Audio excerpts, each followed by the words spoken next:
बिस्मिल्लाहिर्रहमानिर्रहीम। 17वां टॉपिक है आज हमारा और ये है लाइंग। ठीक है, लाइंग का मतलब झूठ बोलना। मैनिपुलेटर आपको सफ़ेद झूठ बोल के कंट्रोल करेगा, आपके खिलाफ ऐसी बात करेगा जिसका न सर होगा न पैर होगा। ठीक है, वो ऐसी कहानी बनाएगा अपनी तरफ से कि आप बड़े हैरान हो जाओगे, यार ये क्या बोल रहा है। ठीक है, और ये कहानी बनाने का ये झूठ बोलने का ये मेथड मैनिपुलेटर इतनी बार करता है, इतनी बार बार बार बार बार वही बात कि सब लोगों को वो बात सच लगने लगती है। सही है, ये हिटलर की फ़िलॉसफी थी कि आप झूठ इतनी बार बोलो कि वो क्या लगने लगे, सच लगने लगे। प्रोपेगेंडा का जो तरीक़ा होता है वो यही है कि आपने जो बात बनाई है झूठ, उसको आप एक बार मत बोलो, बार बार बोलो, सबसे बोलो, रिपीटेडली बोलो, उसके पीछे दलाइल दो, पूरा डिस्कोर्स बनाओ उसका। तो वो बात थोड़े दिनों बाद सबको क्या लगने लगती है, सच लगने लगती है। हाँ यार ऐसा है। ठीक है, तो जो मैनिपुलेटर है उसकी एक टैक्टिक ये होती है कि वो सफ़ेद झूठ बोल देगा। ये ख़ास तौर पर हमारे जो बड़े होते हैं ना, दादा दादी नाना नानी, ये जब भी आपको मैनिपुलेट करना चाहेंगे तो ये आपको कोई कहानी सुनाएंगे। हमारे बचपन में ऐसा हुआ था। बाज़ औक़ात वो सफ़ेद झूठ होती है, कुछ नहीं हुआ होता, उन्होंने ख़ुद बनाई हुई होती है अपनी तरफ से आपको मैनिपुलेट करने के लिए। समझ में आ रही बात आपको? और ये बड़े बूढ़ों का तो ये है, मतलब आपसे बात करते करते अब्बा बोलेंगे तुम्हारे दोस्त से मिला था मैं अभी। सही है, वो तो ये बता रहा था तुम्हारे बारे में। ये अंधेरे में तीर छोड़ना होता है।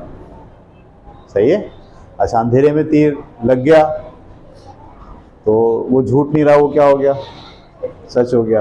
और अगर नहीं लगा तो उसको फिर इतनी बार बोला कि आपको भी डाउट हो गया कि यार बात शायद ऐसा हुआ हो।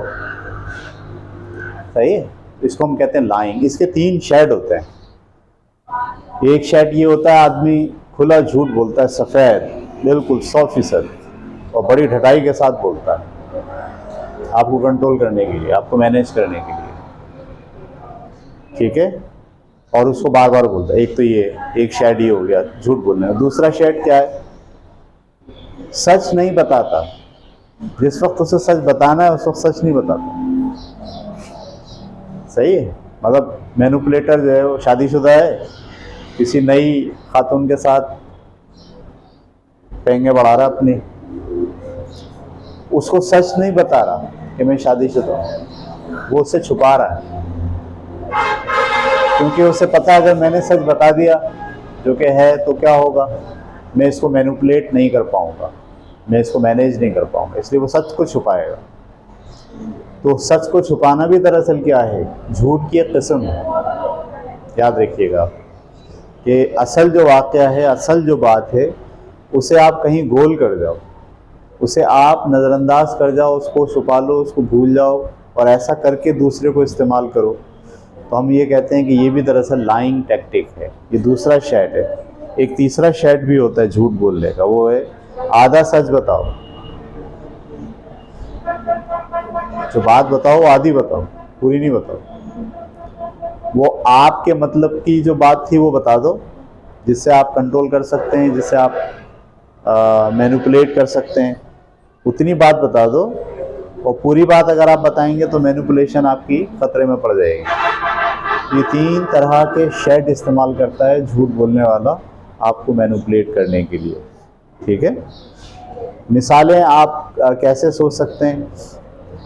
मुझे याद है अच्छी तरीक़े से कि मैं जब छोटा था तो मेरे वालिद यही टैक्टिक इस्तेमाल करते हुए मुझे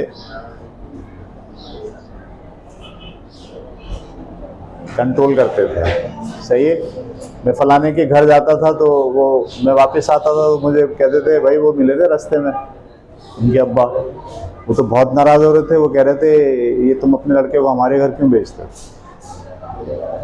अच्छा ये बिल्कुल क्या, जैसे ही मुझे पता चला तो मैं गड़बड़ा गया। मैंने बोला यार मैं तो उनके घर जाता हूँ, वो तो बड़े अच्छे खुलूस से मिलते हैं, लेकिन अब्बा को वो पीठ पीछे ये बोलते हैं कि तुम अपने लड़के को हमारे घर क्यों भेजते हो, उसको रोको हमारे घर आने से। समझ में आ रही बात? अच्छा अब वो फिर वो इतनी बार बोला, बार बार, कहाँ जा रहे हो? वहाँ नहीं जाना, देखो वो मिले थे मुझसे रास्ते में, उन्होंने कहा था अपने लड़के को हमारे घर आने से रोकें। सही है। अब वो इतनी बार बोला जा रहा है, इतनी बार बोला जा रहा है कि थोड़े दिनों बाद वो क्या लगता है आपको सच। अच्छा इसमें एक मसला और भी होता है, बाज़ औक़ात जो मैनिपुलेटर होता है ना, वो खुद अपने झूठ को सच समझने लगता है, क्योंकि वो इतनी बार बोल देता है कि उसे वो खुद क्या समझने लगता है, ऐसा हुआ है। ये भी एक साइकिक प्रॉब्लम होता है, मतलब ये कि एक जिन लोगों के जहनी शऊर बहुत कमज़ोर होते हैं और जो ख्वाब में, ख़याल में और शऊर में बहुत फ़र्क महसूस नहीं कर पाते। ये समझ लीजिए आप इस बात को ना, हमारे पास हमारे जहन के 3 स्टेज होते हैं। पहला स्टेप मैं आपको देख रहा हूँ, ये मेरा शऊर है, प्रेजेंट, मेरी आंखें खुली हैं, कान खुले हैं, इसमें जो डेटा आ रहा है ये मेरे शऊर में जा रहा है। मुझे पता है कि ये आगे बैठे हैं, मुझे पता है यहाँ लड़कियाँ बैठी हैं, मैं ये जानता हूँ। ये सारी बातें मेरे जहन के किस हिस्से में है? शऊर में। कल सुबह नाश्ते में मैंने क्या खाया था, थोड़ा मुझे सोचना पड़ता। सही है। ये जो मैं सोच रहा हूँ ना, ये है ख़याल। अब मुझे ख़याल में लाना पड़ेगा कि भाई कल मैंने नाश्ते में क्या खाया था। हाँ, मैंने नाश्ते में अंडा पराठा खाया था। अब ये जो मेरे जहन में बात आ रही है, ये शऊर से नहीं आ रही है, बल्कि ये कहाँ से आ रही है? ख़याल है मेरा, मेरे ख़याल में ये बात महफूज है, मेमोरी में, ऐसे बोलेंगे, ठीक है। एक तीसरी बात होती है, रात को मैंने कोई ख्वाब देखा, तो सोते वक्त जो ख्वाब देखा था या काम के दौरान जो मैंने जागते हुए ख्वाब देखा था, उसे भी ख्याल कह सकते हैं। लेकिन सोते वक्त जो आप देख रहे हैं वो क्या है? वो पक्का ख्वाब है।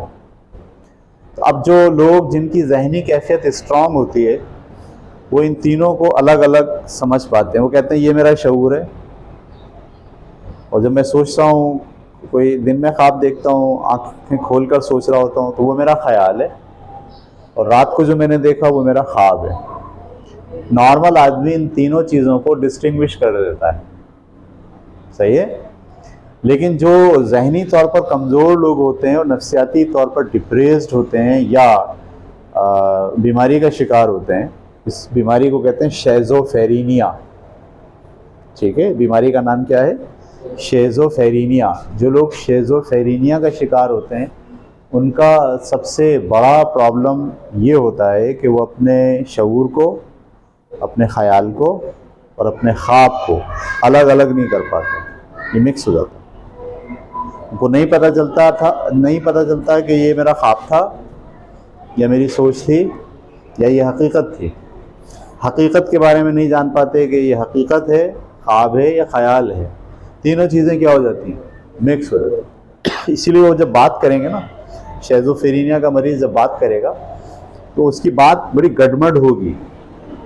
कभी वो नाश्ता करने की बात कर रहा होगा, कभी वो आपके सामने जो मौजूद है उनकी बात कर रहा होगा, कभी वो माजी के किस्से उसमें शामिल कर दे रहा होगा, कभी वो अपना ख्वाब बयान कर दे रहा होगा। उसकी ज़बान में ये सब चीज़ें मिक्स होकर उसकी ज़बान से जारी होना शुरू हो जाती है। तो ये प्रॉब्लम शेज़ोफ्रेनिया का मर्ज़ होता है। आपको भी, सब लोगों को थोड़ा थोड़ा होता है, कुछ लोगों को ज़्यादा हो जाता है। मैनिपुलेटर अगर ये वाले मर्ज़ का शिकार भी है तो ये डबल प्रॉब्लम होता है, इसलिए कि वो अपनी हर बात को क्या समझता है? सही समझता है, वो हर बात को शऊर समझता है। सही। तन्हाई में बैठ के उसने जो सोचा था आपके बारे में, आपके हवाले से, उसको वो क्या समझ लेता है? ये हकीकी वाक़या हुआ। मैं मिसाल दे रहा हूँ, जैसे मेरे अब्बा ने ये सोचा कि भाई ये मेरा बेटा यहाँ रोज़ आता है, इसको किसी तरीके से मना करूँ, अगर मैं मना करूँगा तो ये मानेगा नहीं, लिहाजा उन्होंने ये ख्याल सोचा वही तो वो फलाने मुझे मिले थे रास्ते में, बड़े नाराज़ हो रहे थे और बड़े सख्त अल्फाज में उन्होंने बोला मुझसे कि भाई तुम अपने लड़के को रोकते क्यों नहीं हमारे घर आने से। अच्छा, अभी उन्होंने सोच लिया ना, और सोचने के बाद इतना सोचा कि 5 दिन के बाद इसको उन्होंने क्या समझ लिया, सही समझ लिया। अच्छा, मेरा हो गया क्लैश अब्बा से। मैंने जाके उनसे पूछ लिया, भाई वो आप अब्बा से मिले थे, आपने ऐसी बात कह दी। बोला मैं मिला ही नहीं आपके पास। अब मुझे पता लगा अब्बा क्या कह रहे हैं, अब्बा ने ये बात बनाई है। अब वो अब्बा को तो पता नहीं कि मैंने उनसे पूछ लिया। अब अब्बा जब भी मैं उनसे बात करूं वो यहीं से शुरू करें बात, मैनिपुलेट करना चाहते हैं ना। वो क्या चाहते हैं कि मैं उनके घर नहीं हूँ, तो मैनिपुलेट करने के लिए वो रोज़ बात करें। मैंने एक दिन उनसे कहा कि ये जो आपने बात कही है ना, ये झूठ है, आप बना रहे हो, ये हकीकत में नहीं है। तो भाई वो इंतहाई गुस्से में आ गया। उन्होंने मेरा हाथ पकड़ा और बोला चलो उनके घर चलोगे, मैं अभी तुम्हारा सामना करा देता हूँ। और वो मुझे हाथ पकड़ के लेके गए उनके घर। यानी अब वो जो बात उन्होंने सोची थी और जो मेरे साथ उन्होंने की, उसको वो खुद क्या समझ रहे हैं, सच समझ। और उन्होंने मेरा हाथ पकड़ के जनाब जल्दी जल्दी उनके घर गए, खटखटा मारा, उनको बाहर आए। वो बाहर आके उनसे कह रहे हैं तुम मुझसे रास्ते में नहीं मिले थे मैदान के अंदर, और तुमने ये नहीं कहा था मुझसे कि अपने लड़के को हमारे घर आने से रोका करो। उन्होंने बोला नहीं, मैं तो नहीं मिला आपसे। अल्लाह कमाल है, झूठ बोल रहे हो आप। समझे मेरी बात। मैनिपुलेटर अपनी ज़हनी कमज़ोरी की वजह से जो उसने सोचा है उसे क्या समझ लिया है, सच समझ लिया। अभी ये डबल आपको मैनिपुलेटर की ये बड़ा जो है ना, डबल प्रॉब्लम क्रिएट हो गया। इसलिए कि वो आपके बारे में जो सोचता है उसे वो क्या समझता है, सही समझता है, और उसको सही बोल के लोगों को डिफाइन करना शुरू कर देता है, ठीक है, और उसको अड़ जाता है। ये बात नहीं है कि वो झूठ बोल रहा है, शुरू में पहले दिन उसने झूठ बोला था, लेकिन उसके बाद उसने इसको झूठ नहीं समझा, उसने इसको क्या समझा, सच समझा, और वो सच पे खड़ा हो गया। वो लड़ जाएगा, वो मारेगा पीटेगा, वो जेल चला जाएगा, इस बात को सच मानते हुए। इसलिए ये एक बहुत ही ख़तरनाक टैक्टिक है, और होती है ज़्यादातर बूढ़ों को है जिनकी उम्र ज़्यादा होती है, क्योंकि उनको भूलने की शिकायत ज़्यादा होती है और वो हर वक्त ख्वाब और ख़याल में रहते हैं, माजी में घूम रहे होते हैं। हर चीज़ जो उनके जहन में आ रही होती है उसे वो क्या समझ रहे होते हैं, राइट समझ रहे होते हैं, सच समझ रहे होते हैं, ट्रुथ समझ रहे होते हैं, सही है। और उस ट्रुथ के ऊपर वो खड़े हो जाते हैं पूरे जोश के साथ, पूरे जज्बे के साथ। तो इसके अंदर आपको सबसे पहली बात तो ये है कि ये समझ लेना चाहिए कि सामने वाला झूठ बोल रहा है। ये समझना भी बहुत ज़रूरी होता है। बाज़ औक़ात आप ये नहीं समझते, आप कहते हैं सच बोल रहा है, क्योंकि उसने जो बात कही है वो आदमी झूठ बोल रहा है। यानी आप इतने गैसलाइट का शिकार हो जाते हो, रोशनी इतनी मध्यम हो जाती है आपके दिमाग की कि आप सच और झूठ में आपकी तमीज़ भी क्या हो जाती है, ख़त्म हो जाती है। इसलिए इम्पॉर्टेंट तरीन बात यह है कि जिस वक्त ये वाली सिचुएशन आपके सामने हो, मैनिपुलेटर किसी झूठ को बुनियाद बनाकर आपसे बात कर रहा हो, उस वक्त आपको ये अंदाज़ा हो जाना चाहिए कि ये आदमी झूठ बोल रहा है, और आपके पास सिंपल जवाब ये होना चाहिए, आप झूठ बोल रहे हैं। पहला जो जवाब आपका होना चाहिए वो क्या होना चाहिए, आप झूठ बोल रहे हैं, ऐसा नहीं होगा, ये बात झूठ है। मुझे पता है इसका रद्देमल आएगा एकदम, लेकिन उस रद्देमल आने को आप शायद हैंडल कर लोगे, लेकिन उस झूठ को अगर आपने उस आदमी के जहन में झूठ के तौर पर नहीं डाला तो हो सकता है कि वो झूठ को वो भी क्या समझना शुरू कर दे, सच समझना शुरू कर दे, और ये बाद में जाके बहुत क्या होगा, प्रॉब्लम होगा। ठीक है, ये जहन में डाल लीजिए आप। इसी तरह से ये जो मैनिपुलेटर जब आपको झूठ बोलता है ना किसी के बारे में, तो कोशिश ये करता है कि उसके बारे में आपको झूठ बोले और आपके बारे में उसको झूठ बोले। तो ऐसी सूरत में भी आपको जब वो बात कहे तो हमेशा अपना उसूल बनाइए, यार देखो जब तुम मुझसे बात करो ना तो मेरे और अपने बारे में बात करो, किसी तीसरे की बात मत करो। उसूल बना लें अपना। जब भी आप किसी मैनिपुलेटर को देखें कि वो आपको लेकर किसी तीसरे को लेकर कुछ झूठ या आधा सच बयान कर रहा है, आधा सच बयान नहीं कर रहा। यानी वो वहाँ बैठकर किसी मौके पर उसने कुछ बातें कही थी तीसरे आदमी ने, वो तीसरे आदमी की सारी बातें नहीं बता रहा, बस उसने वो बातें जो आपके खिलाफ हो सकती हैं उसमें अपनी तरफ से कुछ झूठ वूठ शामिल करके वो आपके सामने बयान कर रहा है। इस टैक्टिक का आसान हल ये होता है कि आप बोलो भाई मेरे सामने आप सिर्फ मेरी बात करें, अपनी बात करें, तीसरे आदमी की बात मत करें। तीसरे आदमी की बात जब कीजिएगा जब वो मेरे सामने यहाँ मौजूद हो। ये उसूल बना लें, बड़ा अच्छा उसूल है, इससे लड़ाई भी नहीं होती। जैसे ही वो शुरू करें ना तीसरे आदमी की बात, बोले 1 मिनट रुक जाइए, मेरे साथ आप बैठे हैं, आप मेरे दोस्त हो, आप मेरे साथ मेरी बात करो और अपनी बात करो बस।